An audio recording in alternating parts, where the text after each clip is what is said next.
everyone, welcome to the next video from this page of selected spring-like items from, oh, I've just got very distracted. I've got a black mark on my specs, on my glasses. There we go. From Seasons by Hanna Karlzon. And today I'm going to do this little floral piece. I'm just moving the book for when I come in a bit closer. The page is a bit of an angle, but once I start colouring, I'm sure it will flatten because I can put my hand on it. There we go. Let's get it as big as I can. There we are. Right. Now I am thinking these might be, they might be berries, but I'm thinking because it's spring, they're probably like a grape hyacinth. Now they're a sort of purpley pink colour, or maybe even a grey pink colour. So what I'm going to do is probably do like an ultramarine and a light ultramarine colour, I think. That's what I'm going to have a go at. So I'm going to use the ultramarine to do the bits at the back and then the light ultramarine for the pieces on the front. So I'm just going to start by filling in these bits here like this at the back. I've just been helping my son. He left his laptop at home, which was very frustrating for him because he'd been messaging me madly asking me to help him, and I'd been in here recording and I hadn't seen his message, but luckily I saw it in time. He had a bit of a gap before his lesson, so he must have just been sort of messing about, and luckily I managed to email him the file he needed. He can access his to his college email, so he could access it at college. I managed to email him the file so he had it in time for his lesson, so he'll at least be able to work on it in the lesson, so that's something. But I think he was hoping to finish it before the lesson so he could show it to his teacher, but he's got a little bit of time left, so hopefully he'll be okay. Now I've just blocked colour in there at the back where I think it would be sort of dark and shadowy. So I think I've done all of those. And then I'm going to use the light ultramarine for the ones on the front. So I'm going to try and make them look a little bit rounded, because grape hyacinths look like berries to me, the flowers. So I'm going to go darker around the edge of each one and a little bit less in the middle so it looks a bit rounded. It's quite hard to show you on the smaller ones, but hopefully as we go through you'll be able to see. Yeah, so I was trying to sort that out. I felt terribly guilty, but he said he was really grateful that I'd helped him, so that was good. Which is nice when your son says thank you very much. And then I was chatting to my sister and my friend a little bit as well while I was on my computer. But I got a phone call from an Indian call centre doing some sort of survey, which I always am highly suspicious of. And so I strung him along for a little while, because I do if I've got time. I was waiting to hear back from my boy, so I had a few minutes. And in the end he told me off for wasting his time, which was hilarious. I laughed and I said, you were wasting my time too. It was quite funny. I answered a few of his questions, and then he asked me what age I was, and I'm never prepared to disclose my age to just anybody. So I said, oh, just tick any box, it's fine. He said, I will get the sack if I do that. I'm like, oh, it doesn't matter, just do it. And it was quite funny. But anyways, I'm not quite sure. I didn't get he said he was working for a company called One Family.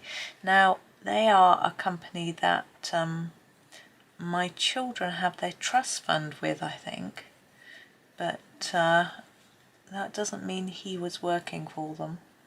So he said he was doing trying to find out what sorts of things people in my area were buying, and he asked me if I bought a newspaper and if I owned a car. So I have no idea what he was after, really. Maybe I shouldn't be so suspicious, but I just am. But there we go. But it's yeah, I always think if people, if it was important and it was a company like One Family, they actually know who I am, they would know my age, they wouldn't have to ask, and why would they be interested in whether I bought a newspaper or not? They wouldn't. So it all seemed a bit silly, but anyway, it gave me a chuckle. I do like to keep people on the phone when I think they're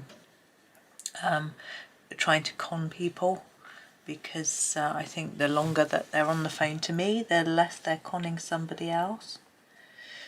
But I'm getting less of those types of calls. I think people are getting to know that I don't fall for it. So we had quite a case where father-in-law, someone got into his email and emailed every person in his address book, pretending they were him, saying he was stranded abroad and he needed some financial help to get back. He had his money stolen or something, and people contact him. He got so many phone calls. Nobody contacted him back by email. They all phoned him and went, "Are you all right? What's going on?" He was like, "I'm fine." He just found it really irritating and frustrating. My husband immediately talked him through how to change his password, and but people kept calling him. Fortunately, nobody was silly enough to respond to the email. I think if you read it, it wasn't, the way it was phrased wasn't really good, wasn't grammatically correct, and he is always very, very careful when he sends out emails. They're always absolutely perfect, so you would know that it wasn't from him. So I think people were just checking, but they knew, really, you know. But we do have to be so careful with these sorts of things. It's like when you get an email saying it's from your bank or whatever, and my bank will email me and say, "Oh, go to this website to access your account," or whatever. And then later they'll say, "We never email you you should never click through a link in an email." And it's like, "But you've put one in the email you sent me." But no, I always go type in the website myself, so I know I'm going to the right one. I do that with any websites where I've got financial information saved with them, you know, any banks and things like that, and I've got very strong passwords. It's sad that we have to do this, but essential at the same time. And my son follows someone called Scammer Payback on YouTube, who has insiders in the call centres that are conning people, and they try and catch them. I think the difficulty is because local police can't catch them very easily, or they get bribed and things like that. It's a tricky situation. Right, for the stems, I want to keep them quite a dull green because it's not a really bright flower. I'm going to start with the earth green. It's quite a grey green. I think it'll work quite well with the sort of grey green floral part. I'm going to do a sort of even layer across the whole thing, and then I'm going to come in with a few other shades. Now don't press too hard here because you'll burnish your colour in. You won't be able to add in extra colours. So I tend to like pairing this up with the juniper green. I think they go quite nicely together. And I want a little bit of a bit darker at the top here near the and then along each edge, just sort of make it look like the stem is slightly rounded. I'm going to have to bring that in just a tad more, I think. In there, and then like that, a bit of shadow under there. We'll use another colour as well, I think, but it's coming along quite nicely. Just going to extend that a little bit.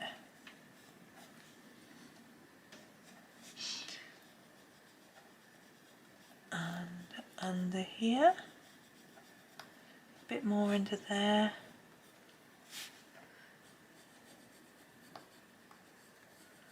Up there and in there. So we've still got some other lighter colours showing, but I'm going to use the dark sepia to just add some real dark shadows in a few places. I'm going to sharpen it. I want it really sharp.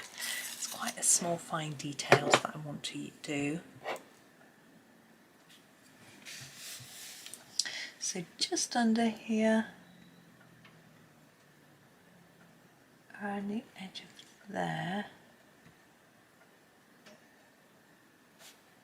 and the same on this side, just so it looks quite dark underneath there. And underneath this, where the ribbon is, we will be doing the ribbon in a bit. And I'm just thinking maybe just along the very outside, I'm going to try my hardest to stay on the line if I can.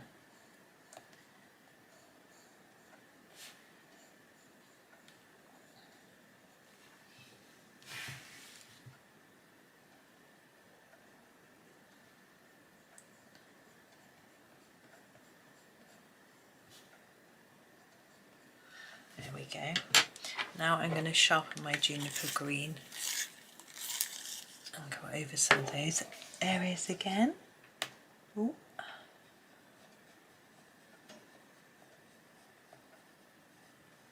Okay, maybe thicken that up just a tad, because these stems are quite round. I want to make sure they look round, not flat. And then we'll just finish with a little bit of the earth green again, just to sort of blend it up together really.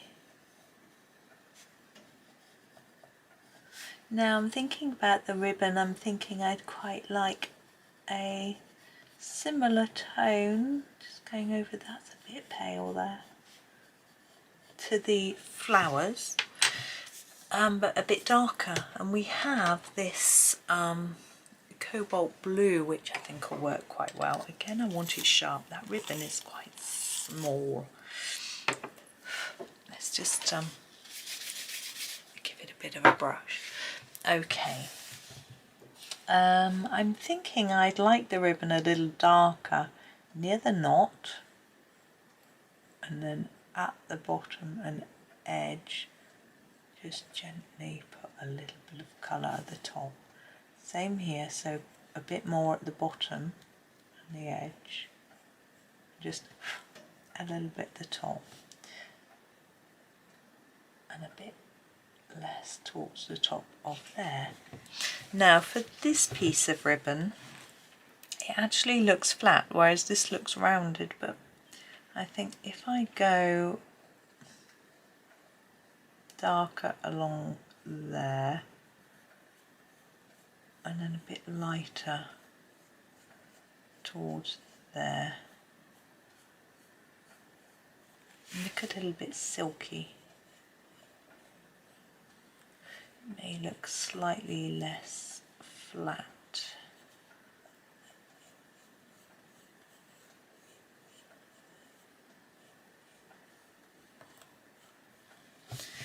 And the same here, so we want a darker bit all the way along the bottom.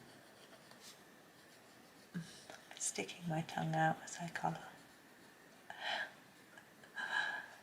And a little bit lighter